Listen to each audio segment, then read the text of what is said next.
Hey guys, and welcome to the channel. Today we're talking Starfield, and if you're into Bethesda things, Starfield, Elder Scrolls, Fallout, consider subscribing because I'm a huge fan, and that's basically what I'm doing on this channel right now. So would love to have you here. And for anyone that is subscribed, thank you so much for the sub. Really stoked about it.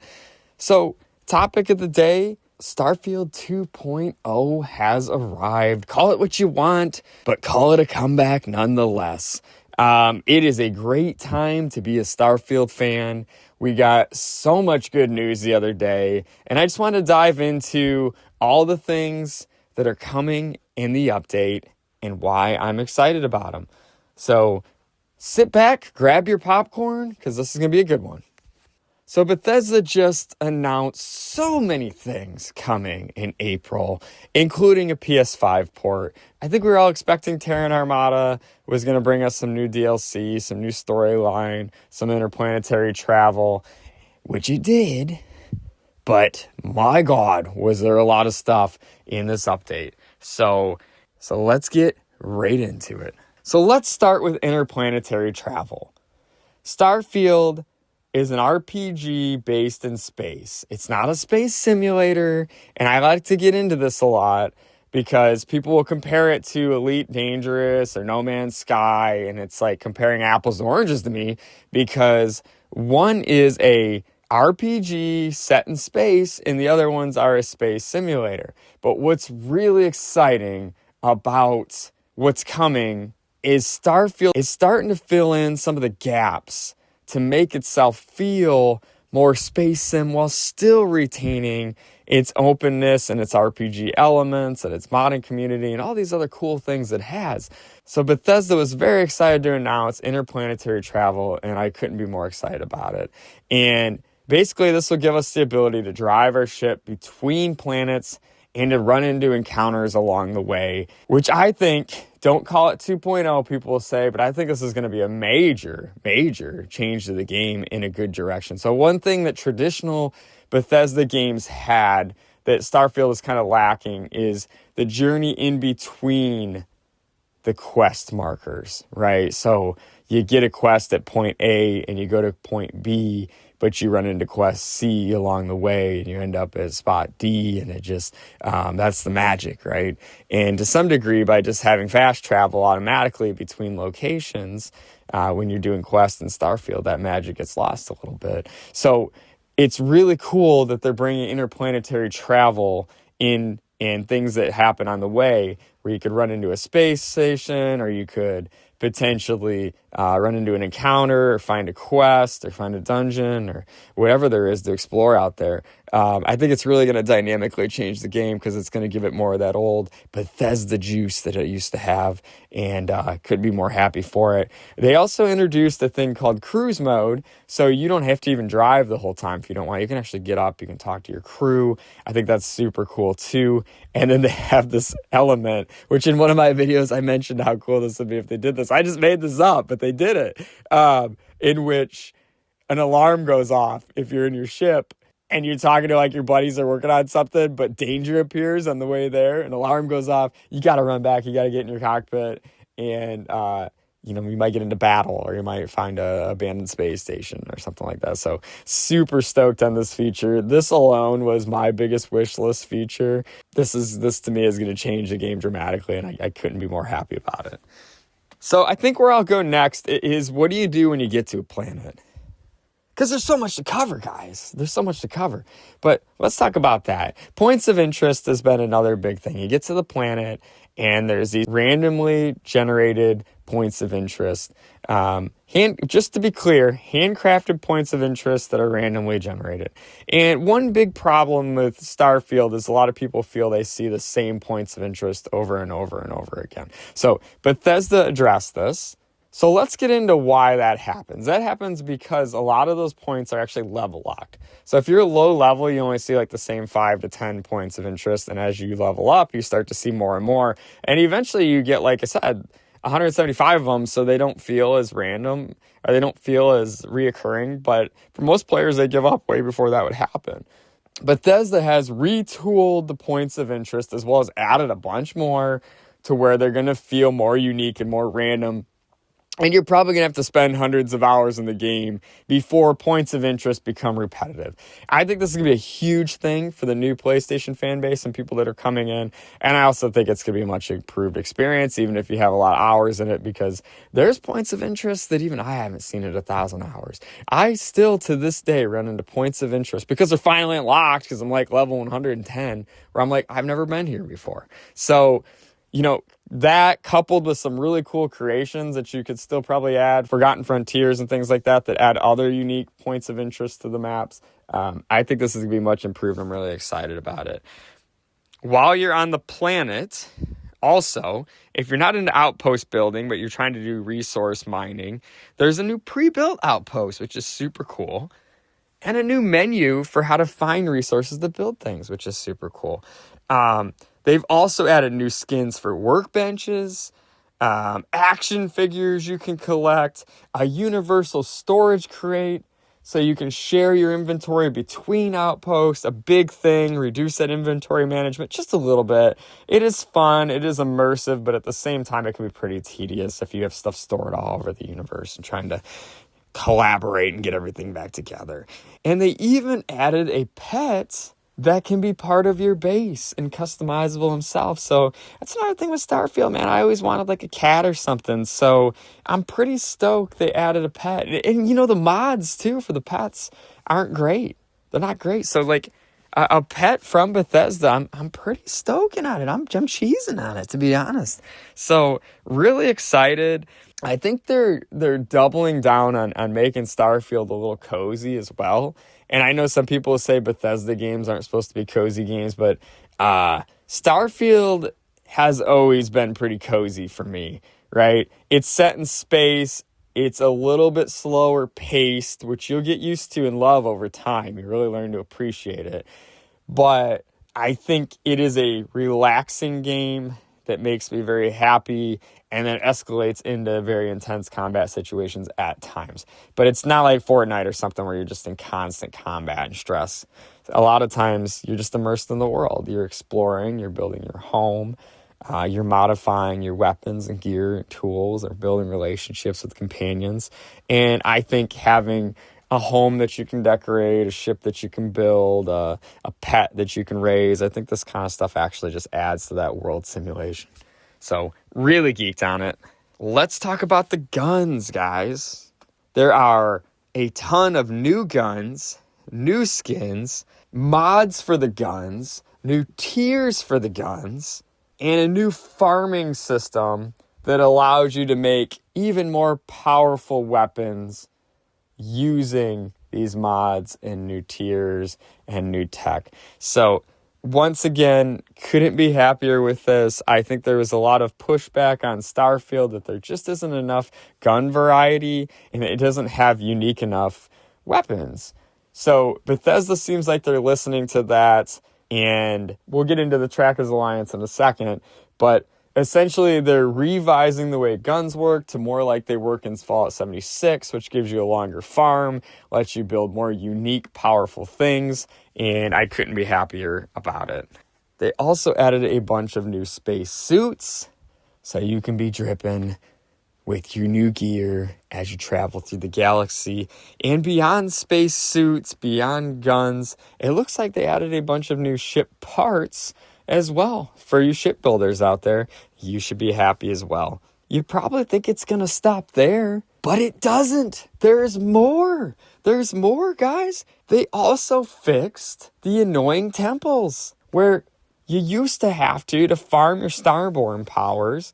You had to go through these same repetitive temples over and over and over again. Instead, they made farming essence from killing other Starborn have relevancy, and you can use this now to power up, to strengthen your powers. Another just phenomenal ad.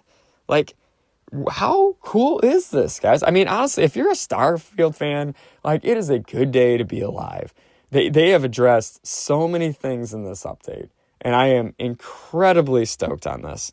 As long as we're talking about the Unity, though, they fixed the Unity too. Another big thing that people don't like about the Unity is when you go through the Unity, you lose all your stuff.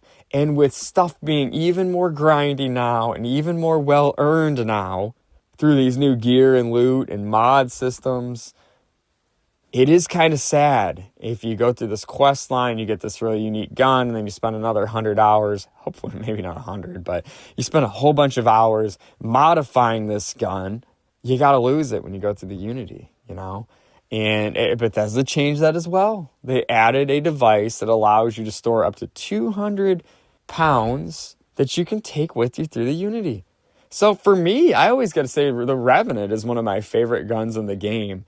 But you got to go through the pirate quest line to do it. And I don't want to go through the pirate quest line every time. And I'm not trying to use council commands to get it. Yes, I could do that too, I guess. But let's just talk about if you play the game the way it's supposed to be played, right? Because I mod stuff too. But if you play the game normally, like when you get to the Unity, you use the Revenant. And the only way to get it back again would be to go do that quest line again. And it's if you're not looking to be a pirate, you know, it's kind of a tedious task to get the Revenant back. So this is really exciting to me because the idea that I could take my beloved Revenant with me through the Unity and keep that thing and maybe even upgrade it more, it appears I can make it better than exotic. I'm really stoked on it. Really am. So great improvement. Once again, Bethesda killing it, cooking. I was hoping you were cooking. I got so much hate saying that I was just making stuff up, that Starfield was dead. And it looks like everything I predicted is coming true, and it is such a good time to be a fan and such a good time to be alive. Another thing I want to talk about, Trackers Alliance, and this kind of starts to get into Bethesda doing some real fan service here on a few things. So if you guys recall, when Trackers Alliance came out, it was a free update. It had one quest to chase down this carjacker guy. And after that, you could pay $10 for another quest called the Vulture, which you can run in about an hour. You get a unique sniper rifle, but it's over. And a lot of people felt for $10 like was a little... And then Bethesda never gave us any more after that. So it felt pretty stale.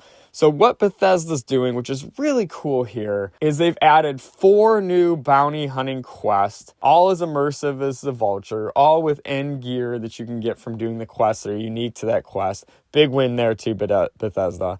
And they said anyone that's bought the Vulture pack originally gets all these new quests for free.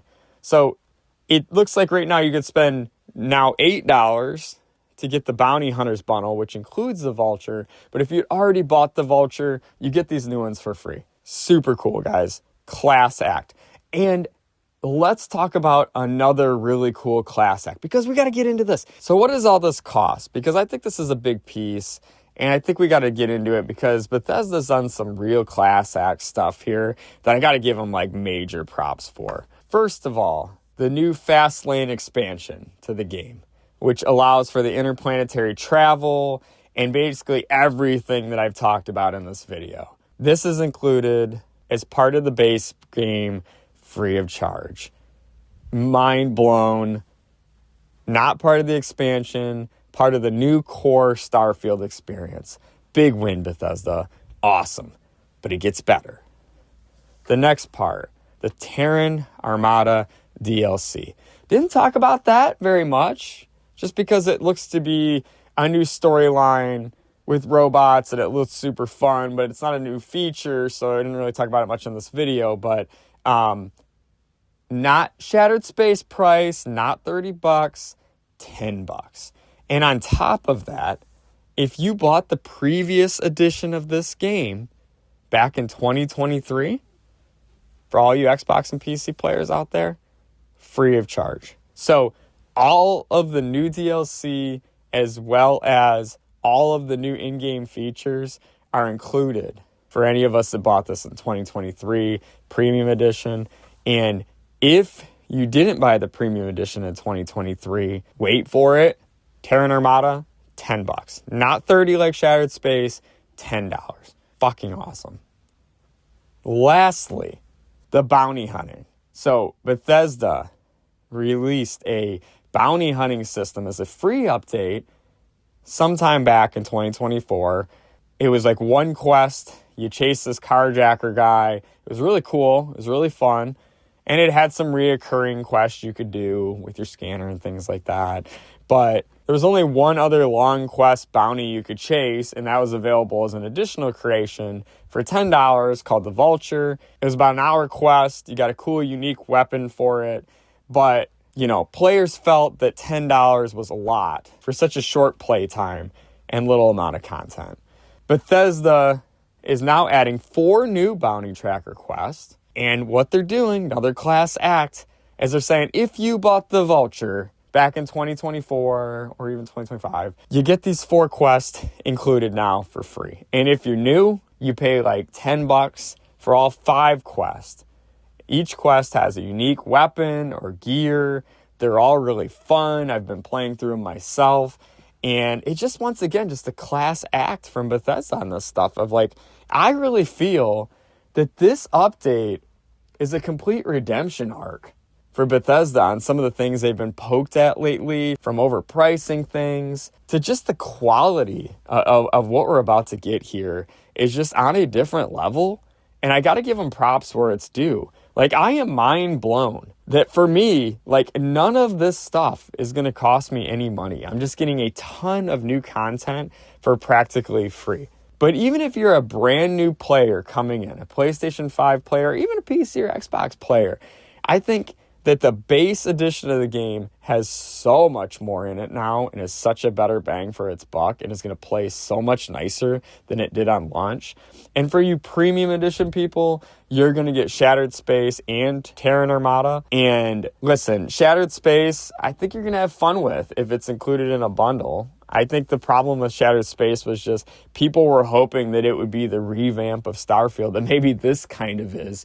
And it wasn't. But it is a cool location to explore, a handcrafted map, kind of like a Fallout or something like that you can explore. It's got a lot of unique new enemy types. It's got cool new gun types, new gear to be found, new cool tattoos, new hairstyles. There's a lot of cool things in Shattered Space that I think the community generally liked at first. If I went back and looked at Reddit and stuff, and then the more they played it, they just kind of felt like maybe I paid a little bit too much for this. I've already completed it in 20 hours. I'm out $30. That's half the price of the base game. So I think there was things that came into play where people started to feel differently as it went on.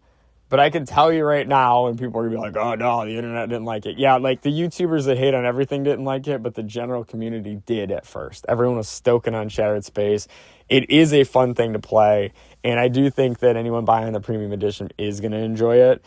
And then beyond that, Terran Armada, I think looks phenomenal. I think it's going to be great. I think it's going to be worth every penny. You also get some creation credits when you get the premium edition and things like that. So you could use those creation credits to get the Tracker Alliance creation or some cosmetics or something like that. But overall, just big W for Bethesda. And I wanted to make this video, and it's a little longer than a normal video, but there's just so much here.